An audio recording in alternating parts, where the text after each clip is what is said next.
내가 투자라는 행위를 하면서 매일 노동을 하듯이 시간과 공간에 얽매여 있다면, 내가 없으면 투자가 되지 않는다면 이게 투자입니까? 노동입니까? 매일 투자한다면서 컴퓨터 앞에 앉아서 이것저것 샀다 팔았다 하면서 한시도 그곳을 떠나지 못하고 있다면, 회사에서 일하는 동안, 가게에서 일하는 동안에도 끊임없이 스마트폰으로 가격을 확인하고 화장실과 탕비실을 들락거리면서 매매를 하고 있다면 이게 시공간의 자유를 얻기 위한 방법이 맞을까요? 전 절대 아니라고 생각합니다. 여러분은 투자를 왜 하십니까? 여러분은 왜 부동산에 투자하십니까? 여러분은 왜 미국 주식을 사고 파괴적인 혁신기업에 투자하십니까? 왜 애플, 마이크로소프트, 구글, 아마존, 테슬라, 엔비디아, 메타 같은 기업들에 관심을 갖고 S&P, 나스닥 지수 ETF에 관심을 갖습니까? 왜 비트코인을 계속 매집해야 한다고 생각하시냐고요? 대부분의 사람들은 자신이 투자하는 이유, 즉 왜, why를 생각하기 전에 투자를 하는 방식인 어떻게, 즉 how, 또는 더 구체적인 투자 대상인 what, 즉 무엇에 투자하는지에만 집중합니다. 누가 어떤 자산이 좋다더라, 누가 그러는데 어떤 자산이 오른다더라 와 같이 왜 투자를 하는지에 대한 근원적인 why에 대한 질문 없이 바로 어떤 걸 사야 하냐, 그래서 사요 마요 같은 질문만 계속하게 되는 겁니다.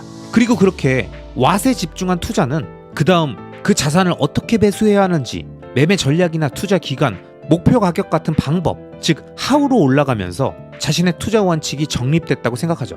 하지만 여러분, 이렇게 what에서 시작해서 how로 올라가는 방식의 사고는 그 문제의 본질을 생각하지 않고 가장 끝단의 지엽적인 내용들에만 집중한 사고의 흐름이기 때문에 언제든 본인이 생각하지 않은 흐름이 나오거나 급변하는 상황, 더 쏠깃한 다른 투자 대상이나 방법이 귀에 들어오면 팔랑거리는 귀와 함께 그곳으로 나비처럼 또 날아가 버립니다.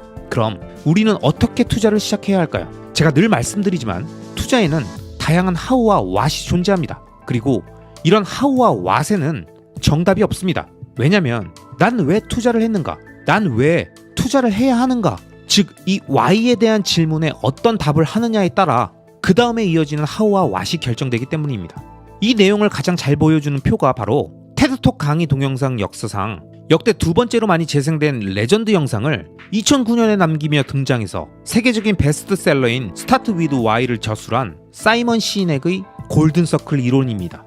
사이먼 시넥의 골든서클은 원의 코어에 Why가 위치하고 그 다음에 How, 마지막에 What이 위치하면서 우리가 목표하는 모든 행동의 가치를 판단할 때 서클의 가장자리에 있어 쉽게 떠오르고 당장 손에 잡히는 What에 대한 고민이 아니라 코어에 해당되는 Why, 즉 그 행위에 대한 근원적인 질문과 자신의 목적, 대의, 신념을 먼저 명확하게 정의해야 그 흐름에 따라 자연스럽게 how와 what이 결정된다는 걸 설명해 줍니다.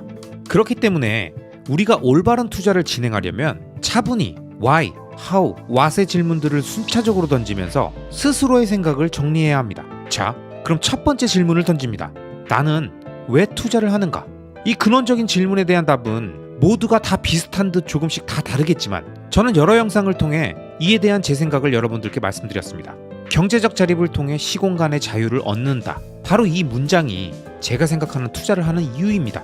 만약 여러분이 직장인이라면 회사라는 타이틀과 명함이 없이는 단 하나도 스스로 만들거나 판매해 본 적이 없고 철저하게 경제적으로 월급에 의존된 상태니까 경제적 자립의 상태가 아니겠죠? 또한 매일 8시간 근무라는 시간과 공간의 제약을 받으면서 정년까지 근무하는 걸 목표로 살아가는 삶 역시 제가 생각하는 주도적인 삶이 아니었습니다.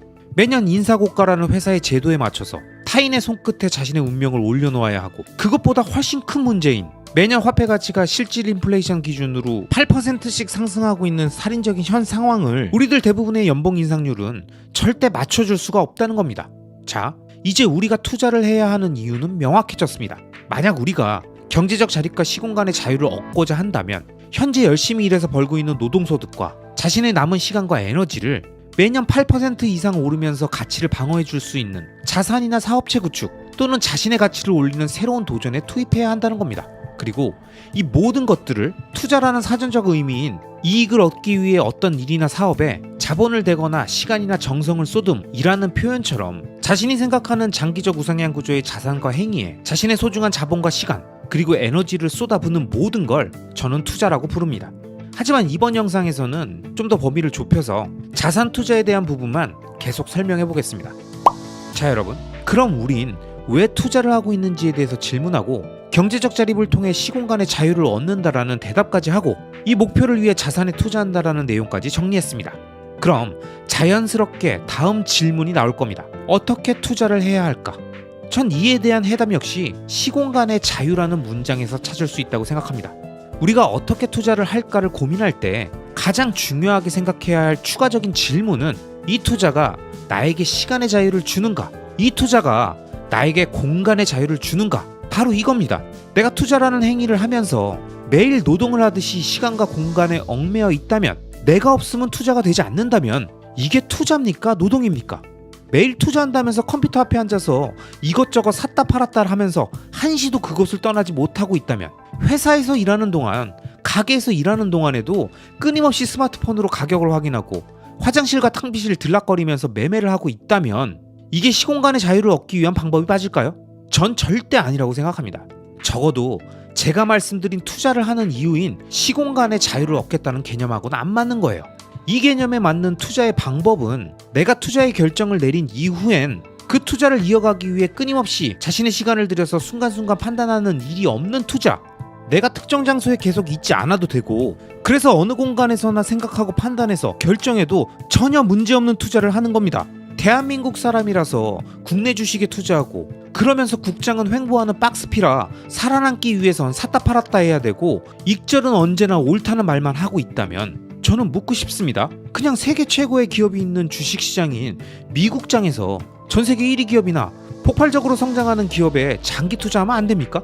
자신은 지방에 살아서, 수도권에 살아서 서울 부동산은 보유할 수가 없다는 분이 계시면 저는 묻고 싶습니다. 자본이 아직 부족해서 못 사는 걸 빼고 자본이 있다면 대한민국에서 가장 가치가 높은 땅을 깔고 있는 서울 부동산을 매수해 놓고 본인이 사는 집은 월세나 전세로 렌트하면 안 되냐고요.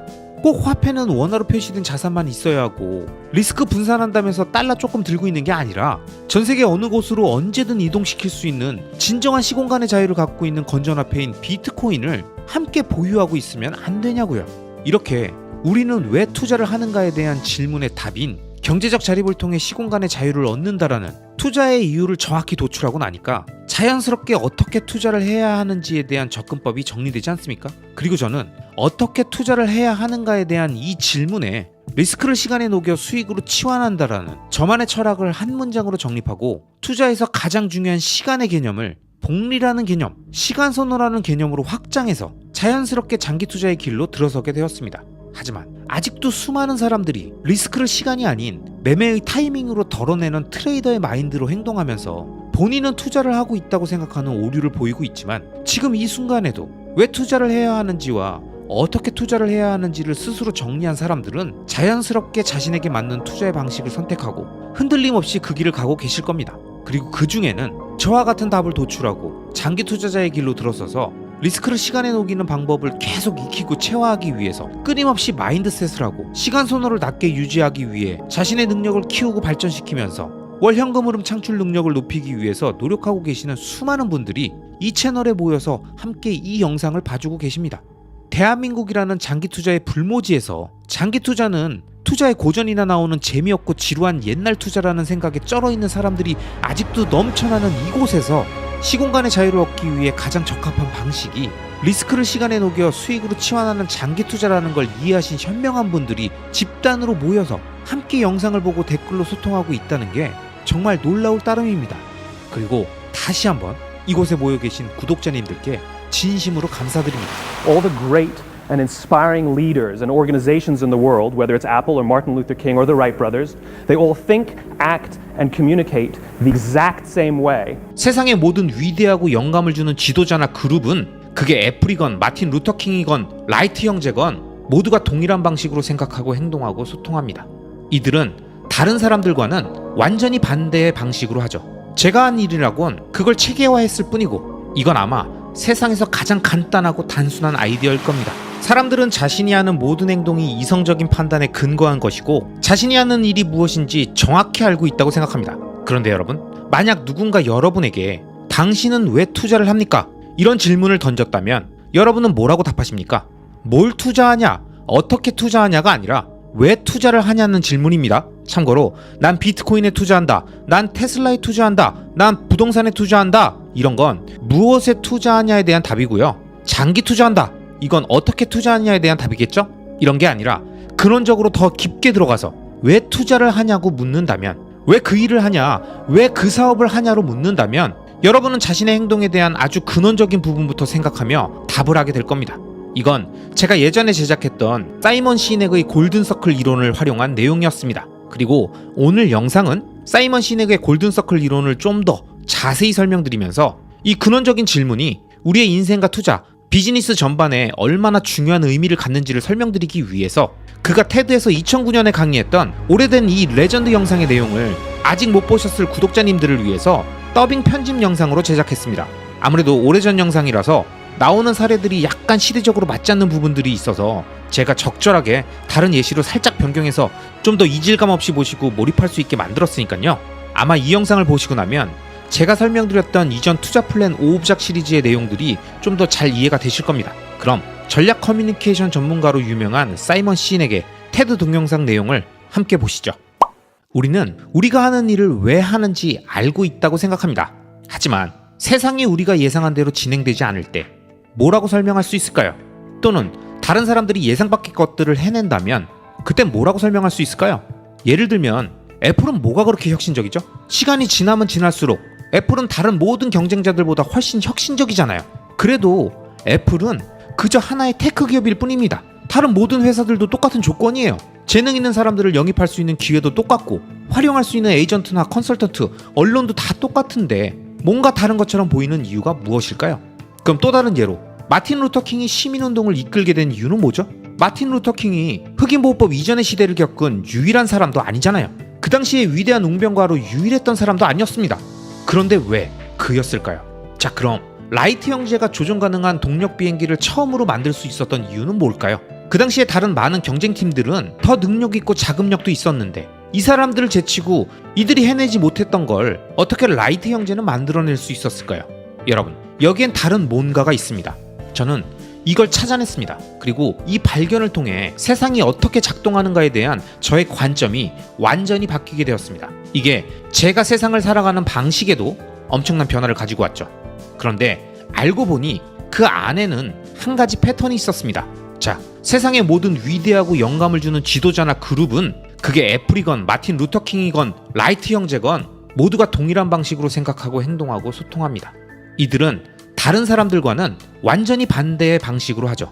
제가 한 일이라곤 그걸 체계화했을 뿐이고 이건 아마 세상에서 가장 간단하고 단순한 아이디어일 겁니다. 그리고 저는 그걸 골든서클이라고 부릅니다. 왜? 어떻게? 무엇을? 이겁니다. 근데 이 보잘것없는 아이디어가 어떻게 영감을 줄 수 있었을까요? 자, 제가 빠르게 이 개념들을 한번 설명해 보겠습니다. 지구상의 모든 사람들 또는 모든 단체, 그룹들은 자신들이 하는 일이 무엇인지 100% 알고 있습니다. 일부는 그걸 어떻게 하는지도 알아요. 그걸 차별화된 가치 제한이라고 하든 자신만의 전매나 독점물이라고 하든 어쨌든 그 방법을 알고 있습니다. 그런데 그걸 왜 하는지 알고 있는 사람은 거의 드뭅니다. 여기서 왜? Why라는 말은 수익을 내기 위해서라는 뜻이 아닙니다. 그건 결과를 말하는 거죠. 여기서 왜라고 할 때 제가 뜻하는 바는 목적이 무엇인지, 명분이 무엇인지 또는 자신의 믿음이 무엇인가를 묻는 겁니다. 왜 여러분의 조직이 존재하는 겁니까? 이렇게요.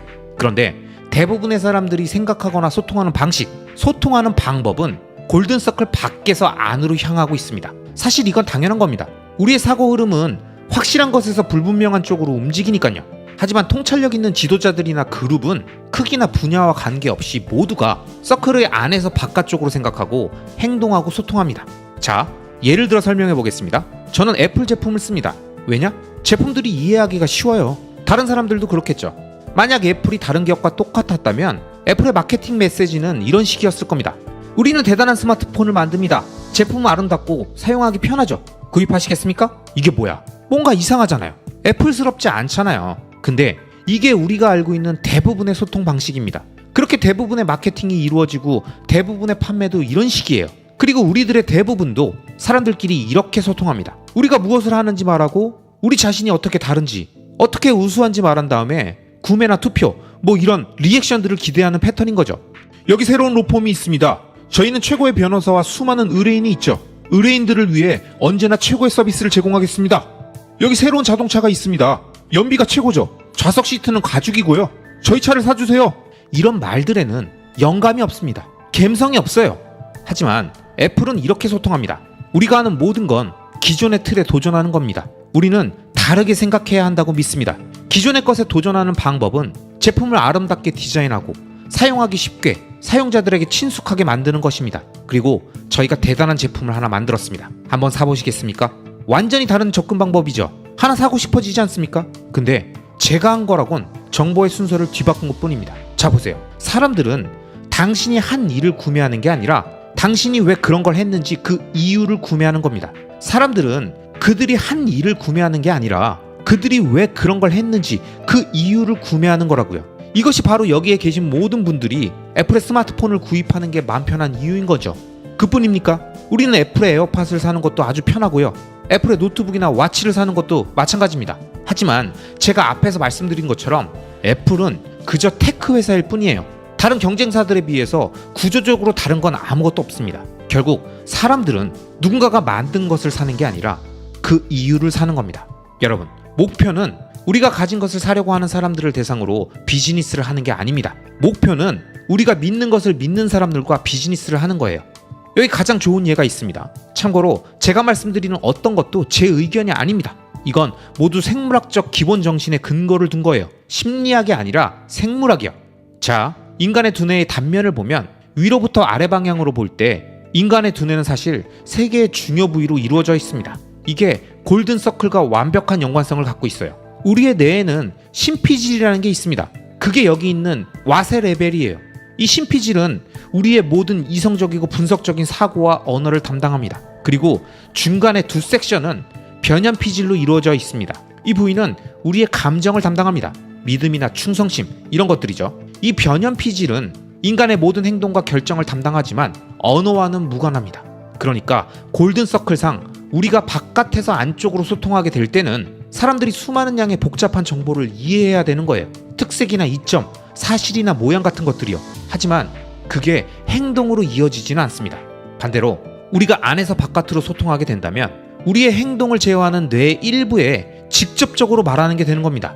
그래서 사람들로 하여금 자신이 말하고 행동하는 현재의 모든 상태를 합리화하도록 만드는 거예요. 이곳이 바로 직관적인 결정이 이루어지는 곳입니다.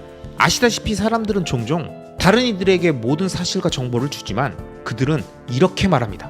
난 그런 걸 다 알고는 있지만 뭔가 느낌이 좀 아닌 것 같아.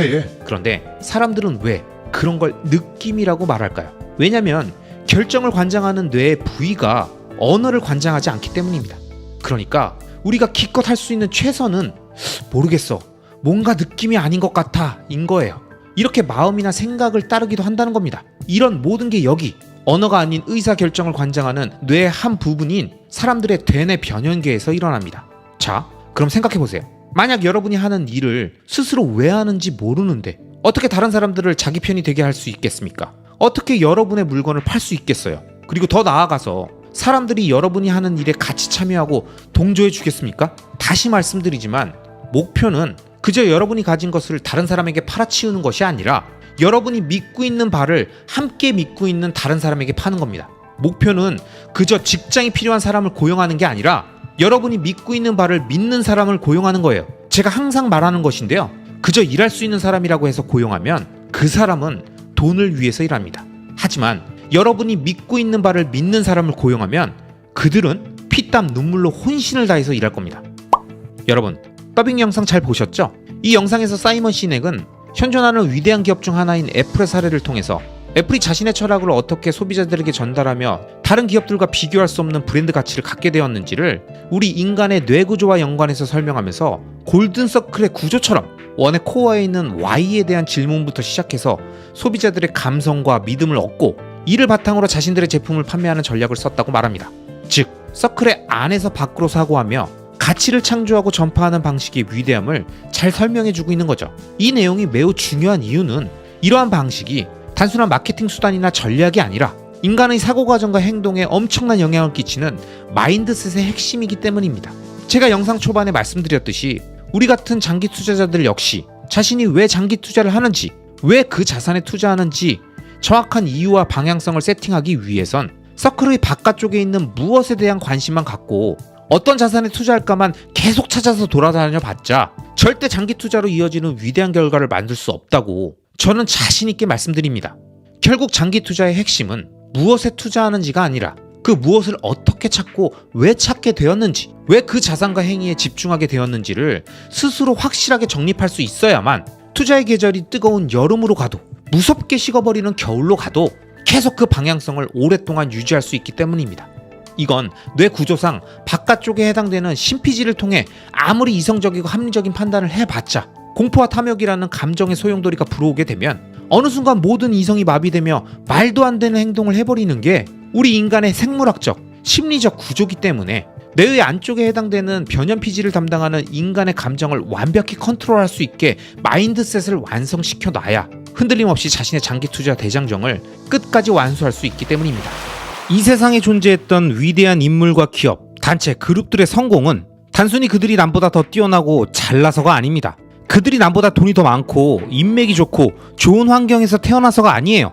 이런 멘트들은 성공한 사람들의 조건이 아니라 실패한 사람들의 핑계들이라고 세계적인 전략 커뮤니케이션 전문가인 사이먼 시넥은 말합니다. 이번 영상은 사이먼 시넥의 누적 조회수 1800만 회가 넘는 테드 레전드 영상의 내용을 완전 몰입해서 보실 수 있도록 제작한 더빙 영상입니다. 제가 영상 처음에 말씀드렸던 이 세상을 바꾼, 인류의 역사를 바꾼 위대한 발명과 이를 알아본 얼리어답터들이 어떻게 캐즘을 통과해서 혁신의 확산 법칙을 증명했는지, 그리고 위대한 가치를 말하며 수많은 사람들을 하나로 만들 수 있었던 놀라운 역사적 사건의 핵심에 왜 믿음과 신념이 필요한 것인지를 정확히 이해하시게 될 겁니다.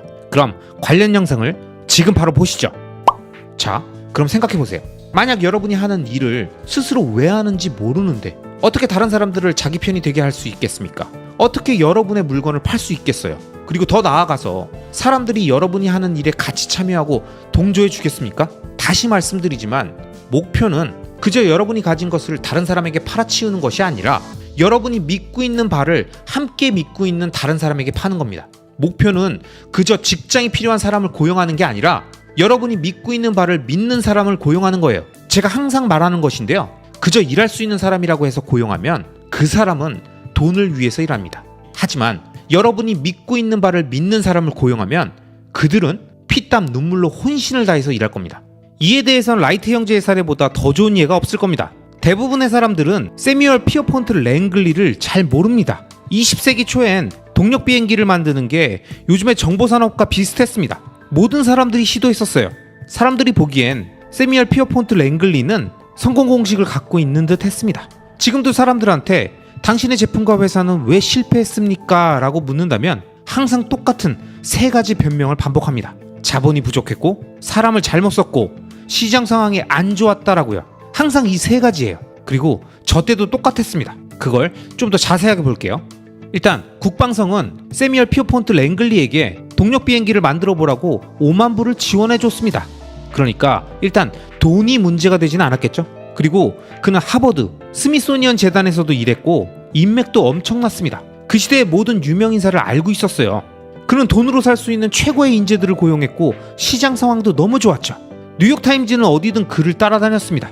모든 사람들이 랭글리를 응원했었어요. 그런데 어떻게 우리는 세뮤얼 피어폰트 랭글리라는 이름을 전혀 들어보지 못했을까요? 반면 몇백 킬로미터 떨어진 오하이오주의 데이톤에 사는 오르빌과 윌버 라이트 형제는 우리가 성공 공식이라고 생각되는 것들을 전혀 갖고 있지 못했습니다. 그들은 돈이 없어서 자신들의 꿈을 위해 그들이 운영하는 자전거 가게에서 나오는 돈을 계속 써야만 했었습니다. 라이트 형제를 비롯해서 그들의 팀에 있던 그 누구도 대학 교육을 받지 못했었습니다. 당연히 뉴욕타임즈가 따라다녔던 것도 아니었죠. 근데 오르빌과 윌버 라이트 형제가 세뮤얼 피어폰트 랭글리와 다른 차이점은 대의명분을 갖고 움직였다는 겁니다. 목적과 신념이 있었다는 거예요.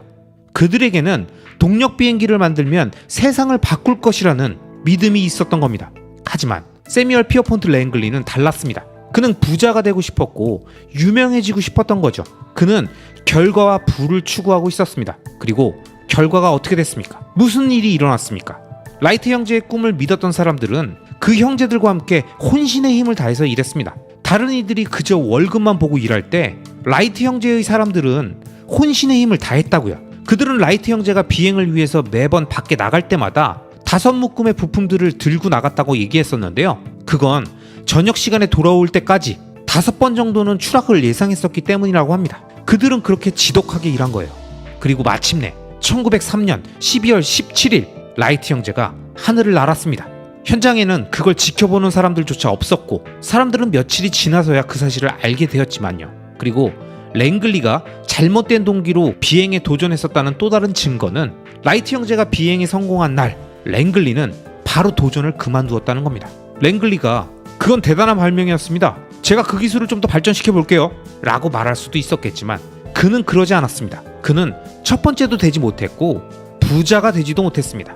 그는 유명해지지 못하니까 그냥 바로 그만뒀던 거예요. 이제 아시겠죠? 사람들은 여러분이 하는 일을 사는 게 아니라 당신이 왜 그 일을 하는지 그 이유를 사는 겁니다. 여러분이 믿는 바를 말하면 그걸 믿는 다른 사람을 끌어당길 수 있습니다. 그렇다면 여러분이 믿는 바를 믿는 사람을 끌어당기는 게 왜 중요할까요? 여러분, 혁신의 확산 법칙이라는 게 있습니다. 그 법칙을 모른다고 하더라도 분명히 이 용어는 대충이라도 알고 계실 겁니다. 자, 지금부터 제가 설명드릴게요. 전체 인구의 상위 2.5%가 우리 사회의 이노베이터, 즉 선도 수용자들입니다. 그 다음에 13.5%가 얼리 어답터, 즉 조기 수용자이고 그 다음 34%가 앞서가는 초기 대중에 속하고 그 다음 34%는 후기 대중, 마지막으로 16%는 완전히 뒤처져 있는 말기 수용자들이죠. 참고로 이 마지막 16%의 사람들이 스마트폰을 사는 유일한 이유는 더 이상 다이얼 전화기를 살 수 없기 때문입니다. 이 모델로 생각해보면 우리는 모두 어떤 시기, 어떤 위치인가에 자리하고 있겠죠. 하지만 혁신의 확산 법칙이 말하는 바는 우리가 대량 판매에 성공하고자 한다면 또는 매스마켓에서 자신의 아이디어가 받아들여지기를 바란다면 이런 임계점, 티핑 포인트를 건드리기 전까진 불가능하다는 겁니다. 15에서 18% 정도의 시장 진입이 이루어져야 비로소 비즈니스의 체계가 잡히게 됩니다. 그래서 저는 사업가들한테 이렇게 묻는 걸 좋아합니다. 신규 비즈니스의 전환율이 어느 정도인가요? 그러면 그들은 자랑스럽게 한 10% 정도 되죠? 라고 답합니다. 근데 우리가 어떤 사업을 하든 10%가 넘는 고객이 있을 수도 있습니다. 어디에나 그냥 구입하는 10% 정도가 있을 수 있거든요. 근데 그 사람들을 얼리 어답터라고 착각하면 안 됩니다. 그건 마치 사람들이 그냥 구매할 것 같은데? 라는 느낌인 거예요. 여기서 우리에게 중요한 건 많은 사람들이 아직 우리의 제품을 구매하지 않고 있을 때 우리와 함께하는 얼리 어답터들을 어떻게 찾아낼 것인가? 이겁니다. 바로 여기 10에서 16%의 이 작은 차이를 극복해야 된다는 거죠. 이걸 제프리 무어는 균열의 극복, 캐즘이라고 부른 겁니다. 그 이유가 바로 초기 대중은 다른 누군가가 먼저 하기 전에는 아무것도 시도하지 않기 때문입니다. 여기 이 사람들, 이노베이터와 얼리 어답터들은 그런 직감적인 결정을 하는데 매우 익숙한 사람들이에요. 그들은 직관적인 판단을 하는 것을 더 편하게 생각합니다. 그들의 이런 결정은 어떤 상품이 쓸만한지를 보는 게 아니라 세상에 대한 그들의 믿음과 신념에 따라서 구매를 한다는 겁니다. 이들은 6시간이나 줄을 서서 처음 나온 아이폰을 구매하는 사람들이에요. 그 다음 주만 되면 그냥 가게로 걸어 들어가서 진열대에서 물건을 바로 살 수 있는데도 말입니다. 이들은 새로운 디바이스가 처음 나왔을 때 코액을 지불하는 사람들이라니까요. 그 기술이 수준 이하임에도 불구하고요. 어쨌든 이 사람들은 기술이 대단해서가 아니라 자기 자신을 위해서 구매를 합니다. 자신들이 첫 주자가 되고 싶기 때문입니다. 자, 다시 말씀드립니다. 사람들은 여러분들이 한 일의 결과를 사는 게 아니라 그 이유를 삽니다. 그리고 여러분들이 한 일은 여러분들이 믿는 바를 증명할 따름입니다. 사실 사람들은 그들이 믿는 것을 증명할 만한 일을 하게 됩니다. 어떤 사람이 처음 출시된 지 6시간 만에 아이폰을 사는 이유, 6시간이나 줄을 서 있는 이유는 그들이 세상에 대해서 믿고 있는 것 때문입니다. 그리고 다른 사람들에게 그걸 보여주고 싶기 때문인 거죠. 자신이 첫 번째라는 걸요. 자, 또 다른 혁신의 확산 법칙의 성공 사례를 말씀드리겠습니다. 1963년 여름 25만 명의 사람들이 마틴 루터킹 목사의 연설을 들으려고 워싱턴 광장에 모여들었습니다. 그들은 광고도 하지 않았고요. 날짜를 확인할 수 있는 웹사이트도 없었습니다. 그런데 어떻게 그렇게 할 수 있었을까요? 그리고 킹 목사는 미국에서 유일한 위대한 웅변가도 아니었습니다.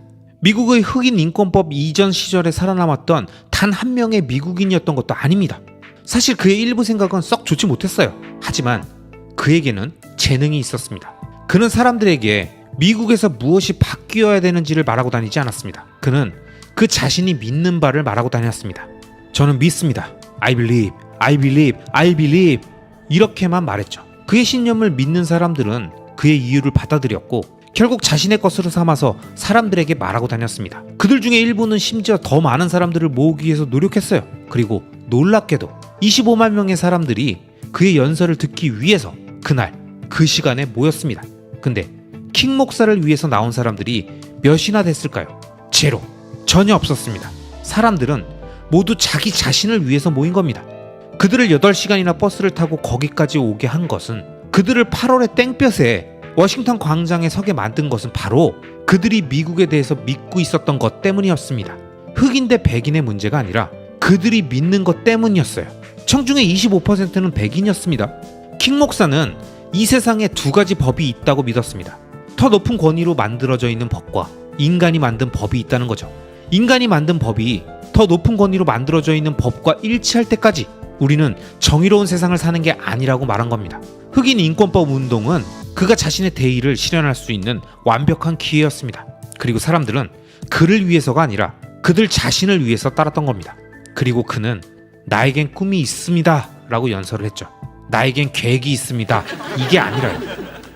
여러분, 우리 주변 사람들에게 영감을 불어넣거나 자신에게 영감을 줄 수 있는 사람을 찾는 능력을 지닌 사람은 왜? Y라고 말을 시작하는 바로 그 사람들입니다.